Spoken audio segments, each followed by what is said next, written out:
All right, let's finish out the chapter, shall we? So, relational maintenance behaviors are things that we do to maintain the relationship. So, I know this sounds kind of silly, and as we go through them, you might be like, yeah, that's lame. I'm not doing that. But you probably already do. Okay, so let's talk about these.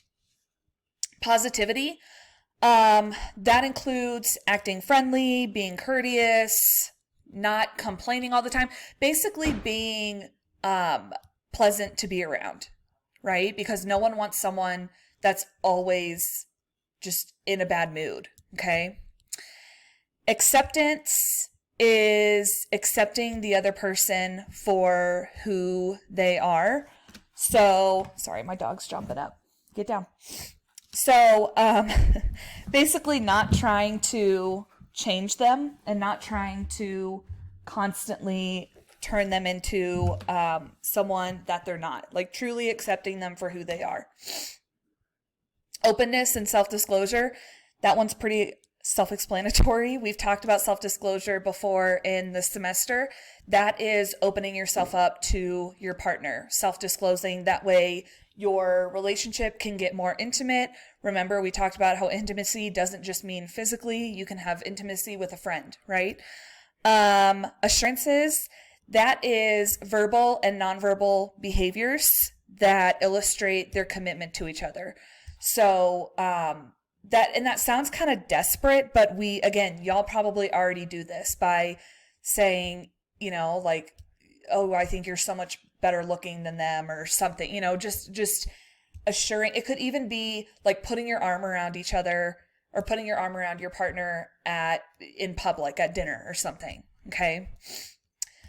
Social networks, that's an interesting one to me. So when we're talking about social networks, we're not talking about like social media. Okay. We're talking about, I guess it could kind of be that a little bit, but we're talking about, really truly becoming a part of their life, including the people that they are around. So spending time with their friends, their family, like really becoming enmeshed in their life. Okay. And, that's important, right? That's something that is very important. Sharing tasks, which is, again, that kind of sounds self-explanatory, but, basically being in a relationship requires investments of energy and effort. And we need to put forth that effort to help out around the house or, even just helping give them a ride if they need it, whatever. Okay. And then relationship talks are basically kind of having those relationship talks. Like, are you happy? Are you, what do you think about this? Are we okay? Okay. So these are all things that we do to maintain relationships. All right. Sorry, I have to click. There we go. Oh, y'all, are you ready for my favorite theory? And you can judge me for having a favorite theory. Whatever. I don't even care. It's my favorite theory. So, we're going to go over equity theory. Okay. Equity theory contends that humans pursue rewards in relationships, and rewards are higher when relationships are perceived to be at an equal balance. Okay? Perception is important in this theory, and the ratio of each partner's contributions drive an individual's perception. Okay? So first, we're going to go over these three, and then I'm going to explain why perception is so important in this theory. And then we'll talk about quality of alternatives, okay? So, underbenefited is where you feel like you are giving more or putting in more effort into the relationship than your partner is, okay? Overbenefited is where you feel like your partner is putting in more effort or more into the relationship than you are. And then equitable is where you feel like you and your partner are putting in an equal amount of effort into the relationship. Okay? So, underbenefited, I feel like that one's easy to figure out and to understand. We've all felt under-benefited in a relationship. We're putting in more than our partner is. But over-benefited can be kind of weird, right? Like maybe some of you are thinking, okay, then just put more in. But it's not always that easy, okay? So, maybe you are aiming at a promotion and you're having to put more hours into your job, and you are, just falling behind on, let's say you live together, but whether you're married or dating or, whatever, falling behind on helping out, falling behind on spending quality time with each other, and you feel like your partner's putting in more into the relationship than you are. Okay. It could also be like if you're going through a tough time, like maybe if you have a death in the family and you just don't have the capacity to give more in the relationship, that can be. So over benefited, it sounds like easy, but or you just can't financially put as much in, but, so the reason perception plays in is, I love this theory. It doesn't matter what anybody else thinks about your relationship. Okay. It doesn't matter if your mom thinks that you're under benefited. It doesn't matter if your friends think that you're over benefited. It matters what the two of you feel, where you feel like you are in the relationship. Now, I want to give a caveat. I don't know if the theory would contend this, but I think it would. I think it would exclude abuse, any type of abuse like that. Yes, that's, if there's abuse, it does matter what other people think about your relationship, and they might be right. Okay. But it doesn't matter. And that's the beauty of it. Y'all, we get to decide what we're willing to put up with and what would make us feel under-benefited, what would make us feel over-benefited, what would make us feel equitable.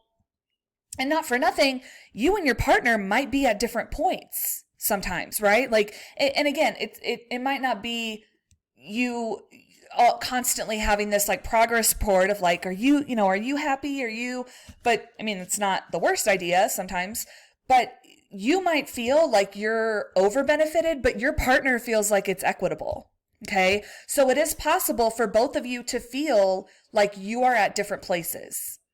Okay. So where quality of alternatives comes in is when we don't feel like the relationship is equitable, we may seek out quality of alternatives. When we don't feel like the relationship is equitable, we may seek out quality of alternatives. And there's 3. So let's talk about them. Okay. Number 1, we assess the quality of being alone, or we assess the value of being alone. So it's not that we have someone else in mind. It's not that, it's like, well, maybe it's just, okay, would I rather just not be in this relationship anymore? Would I rather just be alone? Okay. Number 2, quality of alternatives. We assess the value of another person. Assess the value of another person. So, and this isn't like cheating. It's not doing anything shady, but it might be like there's that person. I mean, it can lead to cheating, but the theory doesn't, that's not inherently what this means. There might be that other person that you're like, well, they're always really nice to me. I have fun with them, blah, blah, blah. And this actually happened to my brother, his now wife, when they met. So they met because they worked together, and they would, I don't know, maybe flirt, whatever. I know that my brother wouldn't do anything super shady, and engage in cheating, even though he wasn't in a relationship. But my sister-in-law at the time was with someone, and she was living with someone, and it wasn't going well. And she has told me in the past that she was like, I literally was like, I'm not happy in this relationship. And Jonathan my brother treats me so well, and he's so sweet. So it could be that. It's not necessarily shady, but it's just you assess the value of someone else. Or it could even be an ambiguous someone else. It could be you don't have someone in mind necessarily, but it's like, is there someone out there that would treat me better, that would make me happier, or, whatever. Okay. Quality of alternative number 3. You assess the value of yourself. You assess the value of yourself. So this one is so interesting to me. And I know it's kind of different, but I think about, okay, so it could be a few things. Like it could be like us thinking about, okay, am I the most, easy person to get along with? Am I giving things to this relationship? Am I putting things in? Or it could be, like, could I get better? Like, when I go out, are people attracted to me or, whatever? Okay. So the thing I love about this theory, again, is that it depends on what you would feel under-benefited, over-benefited, equitable with. Okay. So, and it depends. And that's where deal breakers come in. Maybe it wouldn't be okay with you if your partner didn't have a job where they bring in a little bit of money. Maybe it's not even about the money. Maybe it's about them having a passion. You just want them to have a passion for something, even if it's a hobby. And it looks different. So and I have permission to tell y'all this story. One of my best friends is like, you can literally tell your class anything about me, whatever. So one of my best friends, her parents have a little bit more of a traditional relationship. It works for them. So growing up, her dad made enough money to support both of them. Her mom had a degree in social work, but once they had kids, they both decided that she would stay home with the kids and raise them. And so she told me that, you get older and your parents share stuff and you have those more adult conversations. She told me that her mom felt like it wasn't equitable. She felt like she was under-benefited because, she was home all day with the kids. Her husband would go to work, make the money, come home. And she felt a little bit insecure about that. Not by my friend's dad making her feel that way, but just from her feeling insecure about that. And, so she said something to her husband and he was like, are you kidding? I get to go to work and have adult conversations and I come home, the kids are fed, they're playing, so it was just interesting how they had different views on what was equitable and what, so, but maybe, I don't know, maybe he wouldn't feel like it was equitable if he came home and the kids were still in their jammies and the house was a mess. I mean, I know kids play with stuff, but so you get to decide what would make you feel equitable. And that's the beauty of it. It doesn't matter what your mom is like, well, I would never, it's so funny hearing people be like, well, I would never be okay with my partner doing that. Okay, well then it's a good thing you're not with them. It's a good thing they're not your partner. Right? And I get that, but that's the beauty of relationships is we get to decide what we want. Okay? So that is the chapter over romantic relationships. And you know what? I want to add this. I have 2 minutes before the recording will cut out. If you don't feel equitable in your relationship, if you're not happy, share that with your partner because we can't change people, but people can change their behaviors. And if you need something out of a relationship, your partner might not know that. We can't read minds. Okay. And I'm not saying that everyone should need a script for how to treat us, but give them a chance to meet that need. And then if they're not willing or if they can't or whatever, then that's one thing. But let them at least have the chance to, if you feel like they're not doing enough, maybe talk to them about that. That way the relationship might not have to be over. They might just not know that is that big of a deal to you. They might be willing to work on it or to do it. But if they don't know that's important to you, then they can't change it. And that might be something that's easy for them to change. And they just thought, that it wasn't a big deal to you or they never thought about it, and like I always say, we don't want to make our partners read our minds. I don't. I'm more complex than that. I don't want Taylor, not that I'm like some enigma, but I don't want Taylor I don't want to assume that he just has me figured out. We're complex as human beings. Okay. All right.